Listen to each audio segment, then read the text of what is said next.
គេថាមនុស្សស្រីយើងពេលចូលដល់វ័យយ៉ាងជ្រេតិចទៅស្រឡាញ់តែចានឆ្នាំងអីទេបងប្អូនឥឡូវខ្ញុំជួបផ្ទាល់ខ្លួនឯងពីមុនឮតែចាស់អីនិយាយអញ្ចឹងណាអញ្ចឹងឥឡូវខ្លួនឯងពេលមកសอบភីងអីគ្មានមើលអីឃើញទេឃើញតែចានឆ្នាំងហើយដើរមើលចុះមើលឡើងទៅក៏ឃើញចានឆ្នាំងកែវអីវាខ្ជីខ្ជូតអញ្ចឹងទៅក៏ទិញបានមួយឈុតដែរនិយាយទៅវា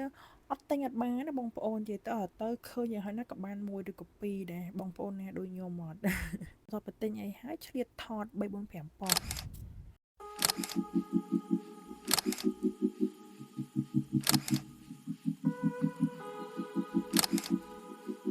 ចាឲ្យពួកខ្ញុំគឺសប្បាយអរណាស់ពេលអត់យកកូនមកតាមគឺថាបានទិញកាហ្វេញ៉ាំកាហ្វេក្នុងឡានបានស្រួលមិនបើការយកកូនមកគឺគ្មានបានញ៉ាំទេកូនបោចចោលតិចខ្ទុកអស់អូបងប្អូនមុននឹងខ្ញុំភ្លេចបង្ហាញចានឆ្នាំងនេះដែលខ្ញុំទិញឯងបងប្អូនឲ្យតម្លៃធូរថ្លៃទៀត